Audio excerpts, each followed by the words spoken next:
From the Skyterra Wellness Retreat, this is the Inspired Intentions Podcast, where we help people build the skills and mindset to live a healthy life. Hey everyone, before we dive into today's episode, if you've been enjoying our podcast, take a moment to rate and review. It may seem like a small thing, but our ratings and reviews make a huge difference in the quality of our show. They help us reach more listeners like you so we can continue bringing you more amazing content. So, if you've found inspiration, learned something new, or just love tuning in every week, please rate the Inspired Intentions Podcast 5 stars and leave us a review and even share with a friend. We truly appreciate each and every one of you. Now let's get into the show. Inspired Intentions listeners, Alan here again today, and we are back with part number 3 of 3 on our series, which is Weight Loss 101, all the basics. If you don't know what I'm talking about or haven't listened to part 1 or 2, you should go back and do that now. Part 1 is make sure you're operating in a deficit. Part 2 is how we should train for weight loss. And this part number 3, what we're on, is all about rest and recovery, one of my favorite parts. And Ryan Lee is back here with us again today to walk us through this topic. Ryan, thanks for coming back. I appreciate you. Thanks for having me back. Yeah, we're going to finish it out strong. Rest and recovery. Out of the 3 topics that we've talked about, how do you rank rest and recovery? Well, rest and recovery is nuanced in much the same way that creating calorie deficits is, training is. But it's super important. I think sometimes it's overlooked. Yeah. I just want everyone to remember that we are all different people. We are all packaged differently, Not only physically, but also mentally, and how we position rest and recovery in our mind, what it means to us. There could certainly be populations of people who need to rest and recover a bit less and get our bodies moving more. So I think that's something to consider. But then we also have populations of people who sometimes overtrain, who take their bodies too far, and then as an effect, we experience the adverse response. So I think it's an interesting topic. Mm-hmm. There's a lot of different angles to take with this. I know before we got started today, you and I were just kind of talking about our biological hardware, kind of, where we've come from and how that hasn't changed, despite the fact that we have maybe advanced in some ways, we still function through these, primal mechanisms. We live in a very modern society with a lot of really awesome resources, but our body has a bit of a brain of its own, and it's still acting as if we are, thousands and thousands and thousands of years ago being chased and predated on, and as if our bodies are still developing. Yeah, absolutely. So I think we have to be cognizant of that. When we're considering just those innate biological pieces of hardware that we were just mentioning, that's actually the lens through which I think we should think about recovery. Okay. Right? Because when we're thinking about, how do I recover, we're often just thinking, how tired am I? Is my body feeling beat up? Maybe I should take a day off. But what we're actually trying to do is we're trying to prevent entering into that fight or flight stage of survival. We don't want our body to be operating from that position because it will inhibit our ability to move forward on a weight loss path. Yeah. Right. So this is kind of where we start talking about hormone regulation. We start to talk about sleep. And I think that could probably be a really important place to begin. Okay. So not claiming to be a sleep expert, but I think a lot of us have a base knowledge now when it comes to sleep, the importance of its restorative nature. One thing that we want to be super mindful of is that if we're on a weight loss journey and we're working really hard, we're exercising, the body is going to experience stress. It's going to feel the effects of what you're putting it through. So we cannot dismiss sleep. We certainly we want to make sure that we're optimizing sleep as much as we possibly can, and we're following general prescriptions here, trying to make sure that we're sleeping, 7 to 9 hours each night.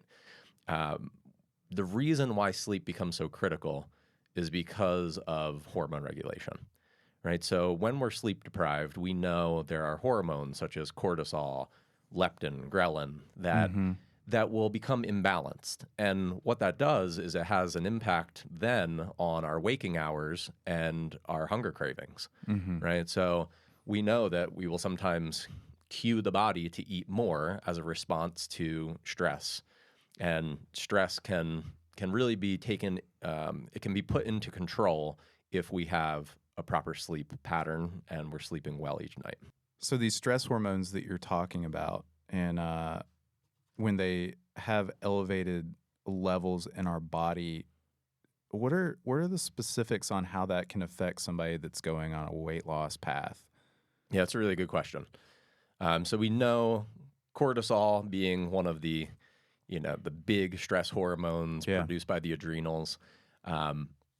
Getting back to our conversation on our ancestry, right? We know that cortisol is really just our survival hormone, right? It's cueing the body to say, hey, there's something here that is not good for you. And that's heightening our nervous system, right? It's moving energy throughout the body. It's preparing us for that fight or flight experience. Right. And in small doses, that's not always a problem, but we know that through heightened levels of cortisol for prolonged periods of time, what it signals to the body is hold on to the resources that you have. This is the reason why we often see spikes in visceral body fat, the unhealthy body fat surrounding the internal organs when we have heightened levels of cortisol for long periods of time. So that's really what we're trying to prevent.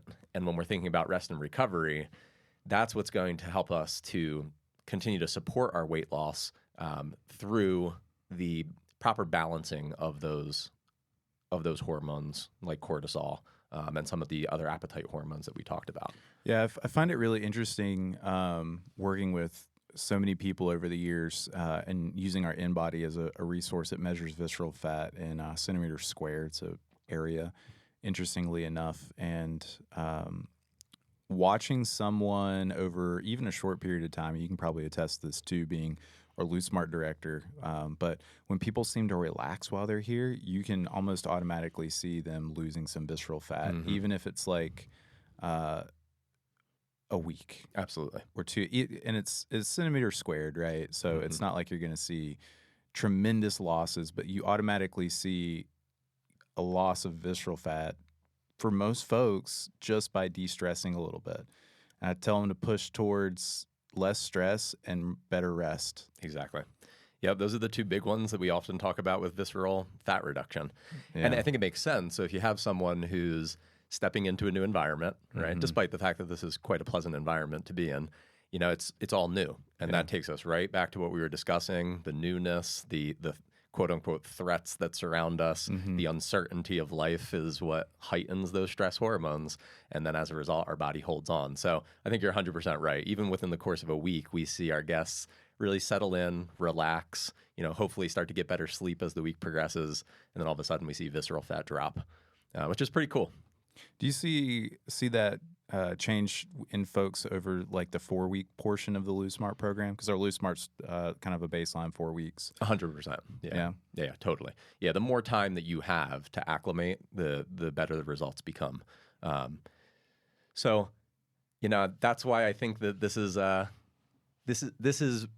I love rest and recovery, because when we're thinking about physical versus mental stress, they actually sit in the same bucket. Yeah. And that's something that I think is like a little bit of a paradigm shift for a lot of us, is just remind yourself, like, we cannot distinguish between those physical and mental stressors.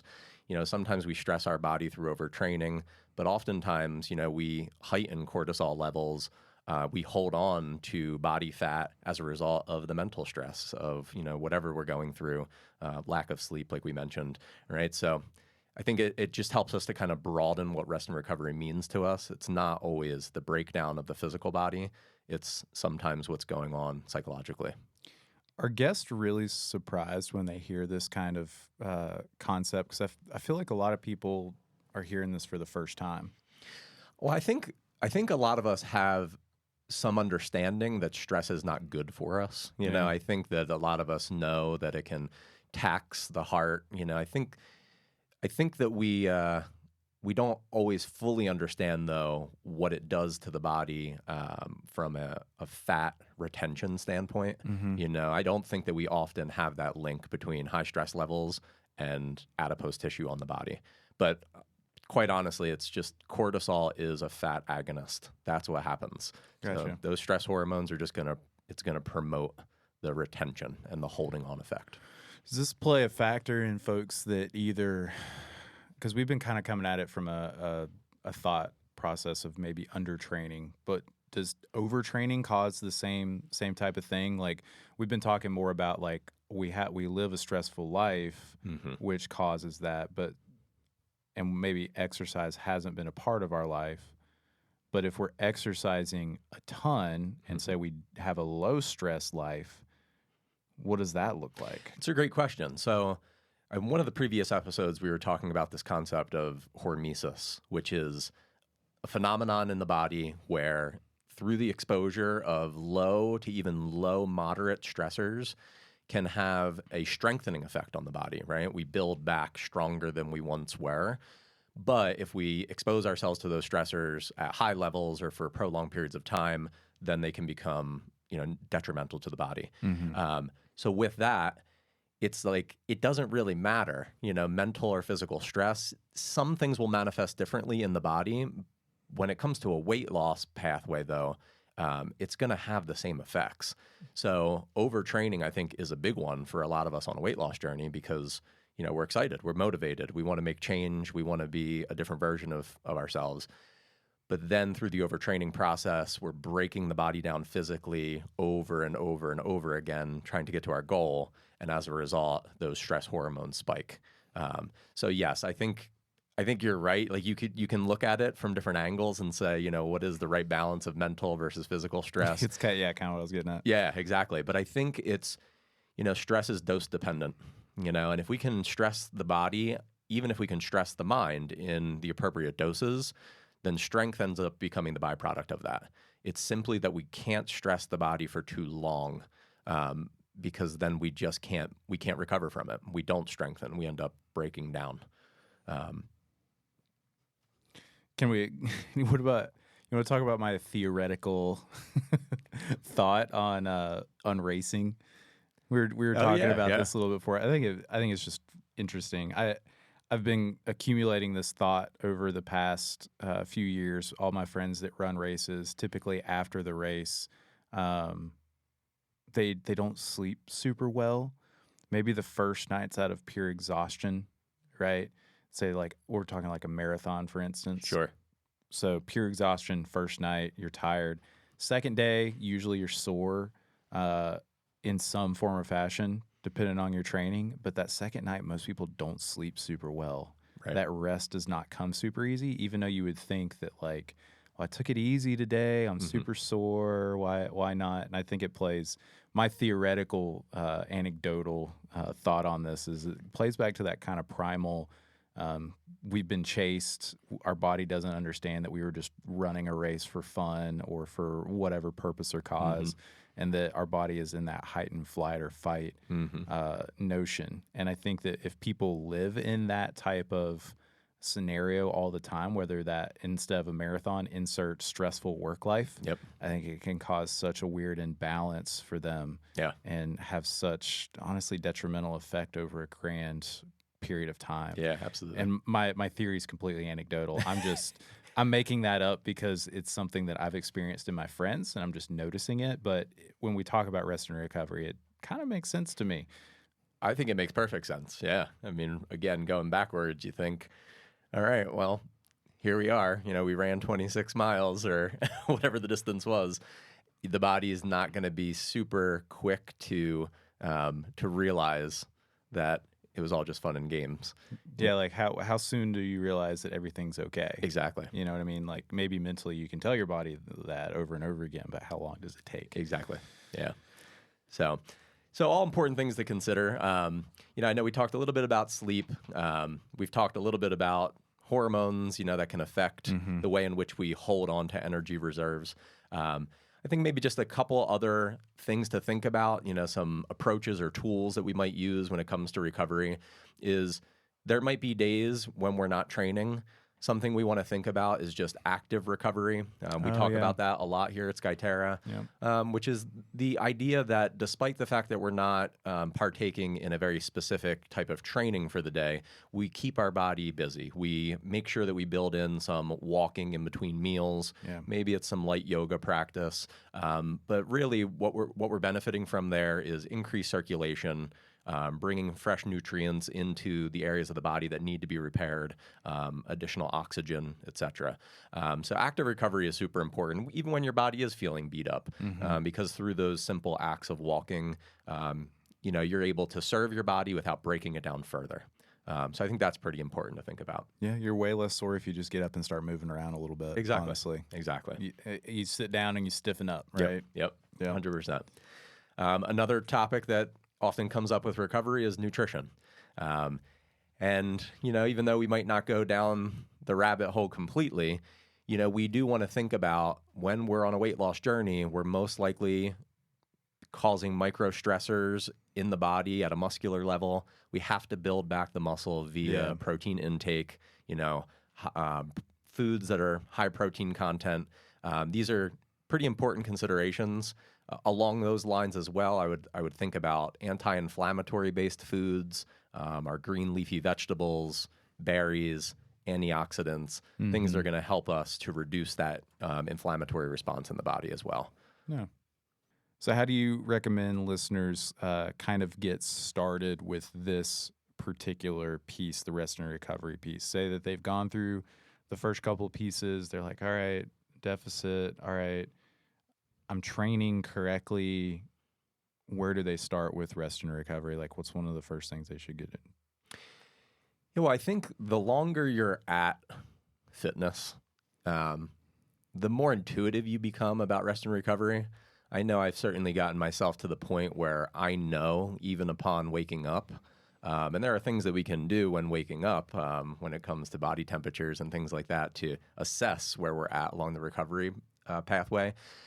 But I think that takes time. So I would make sure that you pencil in rest and recovery into the week. I really would. I would try to get pretty granular with it. Just making sure that you have, a day or two where active recovery, is something that you're taking part in. There should certainly be a day within the week where it's a full recovery day, where we simply back away from the physical demands of what we've been doing. We just give our body time. So I think in the beginning, you pencil it in. You make sure that you have those days built into your program, which will look different for each individual, especially when it comes to how much they're training outside of those rest days. And then with time, I would say just follow your intuitions, right? Make sure that you just listen to yourself. And I know it sounds a little bit trite, but for me, I was mentioning this to some guests the other day in a lecture. I have a sensation. It takes place kind of like right in my solar plexus area. Maybe it's like the heart chakra. When I need rest and recovery, I can feel low energy in that space, like right in the middle of my chest. It's quite odd. It's taken a few years for me to kind of tune into the fact that that's my body telling me to slow down. Right? You've probably had too many strength days, in a row consecutively. And I have come to now honor that. So like when I feel that in the morning, I know that it's a rest day for me. So I think that will happen. But in the beginning, try to make sure that you have this built into your weekly habits. Nice. For listeners that are curious, we have done some episodes specifically on sleep. So more of like, well, how much should you sleep? What are some techniques for getting better sleep? Some more specifics on that. And I did a quick search. I know episode 122 is on there, episode 14. And then there's a few other that we actually mentioned sleep, things like episode 54, 22, 140, which I suggest to guests all the time. That's specifically exercise in the female body. And they talk about rest and recovery there. And then episode 143, what to do when sleep doesn't come easy. So we have a lot of resources out there about sleep too, which is more specific on like quantities and actions and things like that. But in a correlation to weight loss, Ryan, I think that you've laid it out really well on why it is so important to have that as the third part of this series. Yeah. I think just as like a final thought here is if you're on a weight loss path, we obviously are going to need to stress our body in order to arrive at our goals, right? That's what all of fitness is, right? It's just exposure to moderate levels of stress. Yeah. But with that, we have to make sure that we pull back, right? We cannot stress the body for too long or too intensely. So that's really what it's all about. I think you highlighting sleep is critical. That's probably the biggest one that we have in terms of a tool. And then we just want to keep our body in motion, try to eat nourishing foods that are going to help to, reduce inflammation, help us recover and repair muscle. Those are the big ones. And then from there, you can become even more nuanced with some of your tools. But Sure. those are the ones that we should lean on. But this is 101, man. 101. We're keeping it high level here. So thanks for coming on and talking about this stuff. Listeners, if you have any questions for us, get us at our email, inspiredintentions@skyterrawellness.com. If you got questions for Ryan, we can get that to him, or anybody else about anything else. We'll try and figure it out. So email us there. And thanks for being a part of a series with me, Ryan. Appreciate it, Alan. Thank you, sir. Yeah, absolutely. We'll figure out what we're going to have you on for next. Yeah, sounds good. All right, listeners, join us again next week for more Inspired Intentions. Take care. The Inspired Intentions podcast is a production of Skyterra Wellness Retreat.